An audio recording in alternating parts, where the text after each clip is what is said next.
Selamat pagi dan salam keluarga Malaysia. Berita Pagi Sarawak edisi Khamis 29 September bersama saya Debbie Amanda Padan.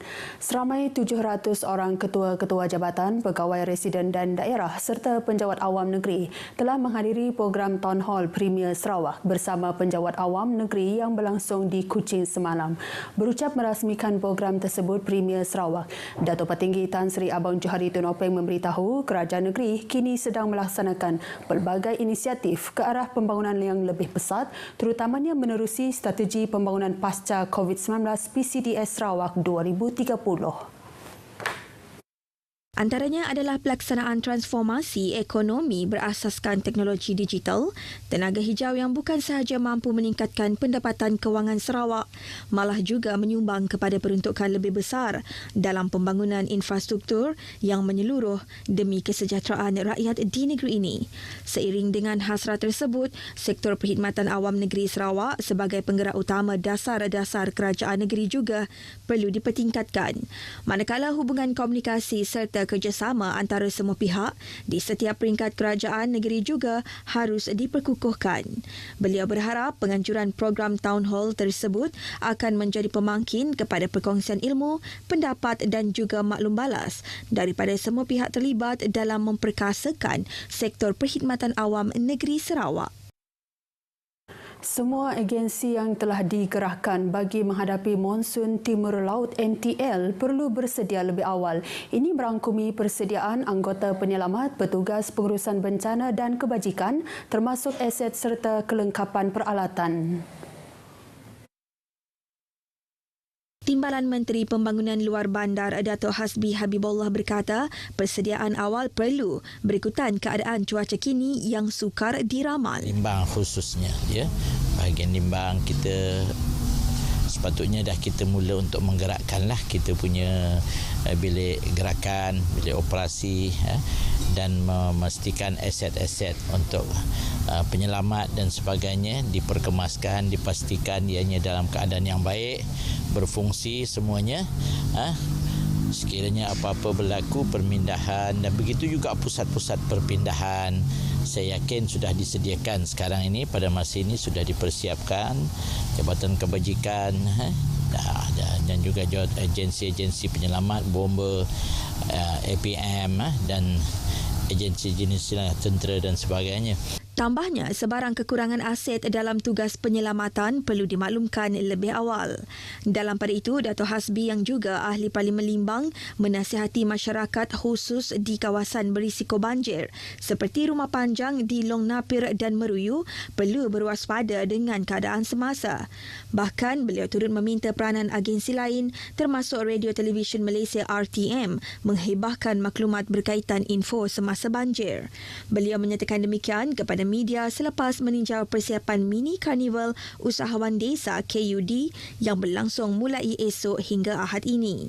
Mini KUD anjuran Kementerian Pembangunan Luar Bandar akan disertai lebih 100 usahawan tempatan dengan menyasarkan jualan berjumlah RM200,000 sepanjang 3 hari karnival berlangsung.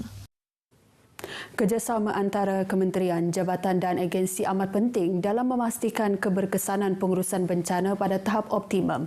Timbalan Premier Sarawak Dato' Amar Douglas Ukambas berkata semua pihak khasnya dalam jawatan kuasa pengurusan bencana negeri perlu sentiasa bekerjasama dan berada pada tahap kesiapsiagaan yang tinggi bagi menghadapi sebarang bencana yang berlaku. Ke arah itu, beliau memberitahu semua pihak berkaitan perlu memahami pelan tindakan kecemasan bertindak oleh MPEC bagi memastikan koordinasi dan tindakan selaras dengan prosedur ditetapkan. Beliau berucap menangguhkan latih amal ex-MPEC tahun 2022 di Lembaga Pelabuhan Miri Kampung Pulau Melayu Miri.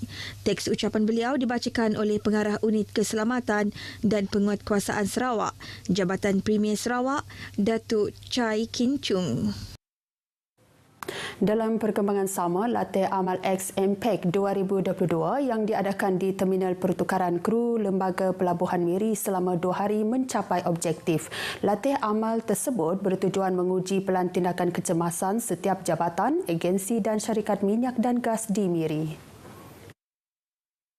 Latihan amal diadakan adalah untuk mengkoordinasikan semua peranan dan tanggungjawab agensi jabatan mengikut SOP masing-masing. Sekiranya berlaku bencana yang seperti mana yang kita buat di latihan amal ni, iaitu kita menggunakan arahan MK1618 iaitu keganasan ataupun terorisme, arahan MK20 situasi menangani bencana dan arahan MK21 situasi menangani ketenteraman awam. Beliau berkata demikian kepada pemberita selepas latih amal X-MPEC 2022 di Terminal Pertukaran Kru Lembaga Pelabuhan Miri, MPEC Miri. Beliau berharap latih amal tersebut sebagai persiapan kepada agensi berkaitan untuk menghadapi sebarang kemungkinan ancaman, bencana dan ketenteraman awam. Tambahnya, latih amal tersebut dijadikan sebagai penanda aras bagi mengenal pasti prosedur operasi standard untuk bertindak dan juga mewujudkan koordinasi antara agensi lain. Sebanyak 30 agensi melibatkan sekitar 350 orang peserta dari pelbagai agensi dan jabatan termasuk syarikat minyak dan gas menyertai latih amal tersebut. Penubuhan Jawatankuasa Pengurusan Trafik Urban Sarawak atau SUTMEC adalah tepat pada masanya bagi melaksanakan fungsi-fungsi Kementerian Pengangkutan dalam pengurusan lalu lintas yang lebih berkesan di bandar-bandar besar di negeri ini. Menteri Pengangkutan Dato' Seri Lee Kim Shin berkata, jawatankuasa tersebut bakal menjadi forum kepada pemegang taruh yang relevan untuk bersama-sama menyelaraskan isu-isu yang telah menjejaskan aliran lalu lintas di bandar-bandar utama serta pergerakan pengangkutan darat. Dato' Seri Lee memberitahu pengurusan trafik urban yang sistematik amat diperlukan bagi mewujudkan pergerakan manusia dan barangan yang lebih selamat, teratur serta efisien dan pada masa yang sama melindungi alam sekitar. Beliau berkata demikian dalam satu kenyataan media bersempena mesyuarat pertama SUTMEC yang diadakan pada Isnin lalu. Sehubungan itu katanya, SUTMEC akan melihat isu-isu trafik dan bakal mengesyorkan kepada kerajaan satu program, projek serta inisiatif yang bersepadu bagi penyelesaian yang lebih selaras. Penubuhan jawatankuasa tersebut telah diluluskan oleh Kabinet Sarawak pada Ogos lepas dan mesyuarat diadakan tidak kurang daripada 2 kali setahun. Merempuh payah selama 7 hari di Nonok yang kini dikenali sebagai Asa Jaya antara operasi yang diceritakan dalam buku 3rd Battalion Malaysia Ranger Its Glorious Years. Pengerusi Kor Regimen Ranger Diraja Major General Dato' Zulkifli Mustafa berkata, ia merupakan sebahagian daripada kandungan buku tentang operasi-operasi yang dilaksanakan oleh Batalion Ketiga Regimen Ranger Diraja sejak ditubuhkan oleh British pada tahun 1965 bagi menangani pengganas komunis ketika itu. Operasi di Nonok pada 4 Oktober 1973 itu telah mengorbankan 2 anggota Ranger Diraja dan menumpaskan 9 komunis berakhir di sebuah kem komunis di Batang Sadong. Kejayaan tersebut turut menyaksikan anak Sarawak, Lieutenant Kolonel Bersara, Robert Rizal dianugerahkan pingat Panglima Gajah Berani, PGB dan pingat serupa diperoleh Sarjan Bersara Mering Imang yang terlibat dalam operasi di Kulim Kedah. Saya secara peribadi mengucapkan syabas kepada ahli-ahli jawatankuasa yang menerbitkan buku ini. Buku ini boleh menjadi inspirasi kepada generasi-generasi pewaris sekarang, boleh menjadi inspirasi kepada anak-anak yang berada di sekolah untuk membaca buku ini, memperlihatkan betapa kentalnya semangat juang anggota-anggota di zaman itu. Beliau berkata demikian dalam ucapan perasmian buku 3rd Battalion Malaysia Ranger Its Glorious Years di Kuching. Buku ini memaparkan kisah perjuangan dan pengorbanan para anggota Batalion Ketiga Regimen Ranger dalam mempertahankan kedaulatan negara dan bangsa. Batalion ini juga merupakan antara pasukan yang amat digeruni dan disegani dalam Tentera Darat Malaysia.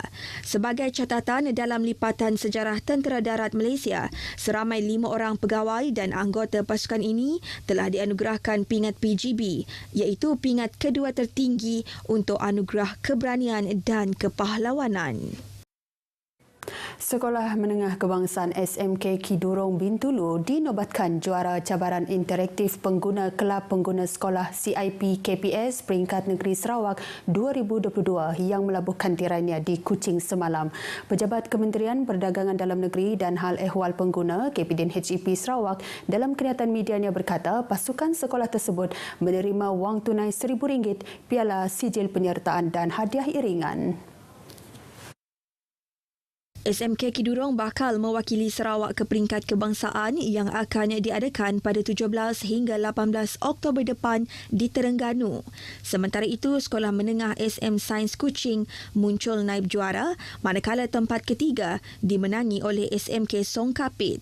SM Sains Kuching membawa pulang wang tunai RM700, piala, sijil penyertaan dan hadiah iringan, dan SMK Song menerima wang tunai RM500, piala, sijil penyertaan dan hadiah iringan. Penyampaian hadiah disempurnakan oleh Ketua Seksyen Penguatkuasa KPDN HEP Sarawak, Adizam Abdul Manap. CIP KPS 2022 peringkat negeri menyaksikan penyertaan daripada 9 buah sekolah melibatkan 36 peserta bagi merebut tempat ke peringkat kebangsaan. Beberapa laluan dan jalan di sekitar Bandaraya Kuching akan ditutup sementara bagi memastikan kelancaran acara larian antarabangsa Kuching Marathon 2022 yang bakal berlangsung Ahad ini.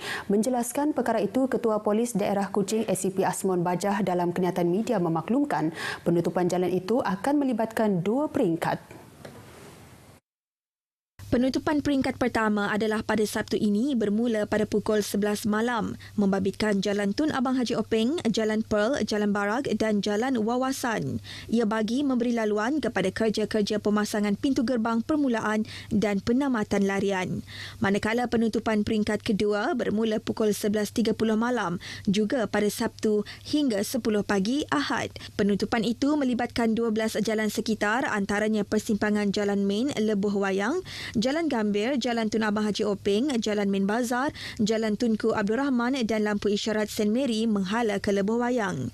Sementara orang awam yang ingin menyaksikan Kuching Marathon meletakkan kenderaan di lokasi disediakan iaitu Reservoir Park, Taman Budaya, Green Hill, Bangunan Saujana, Medan Kereta Top Spot, Dewan Suara dan Medan Letak Kereta Taman Jubli.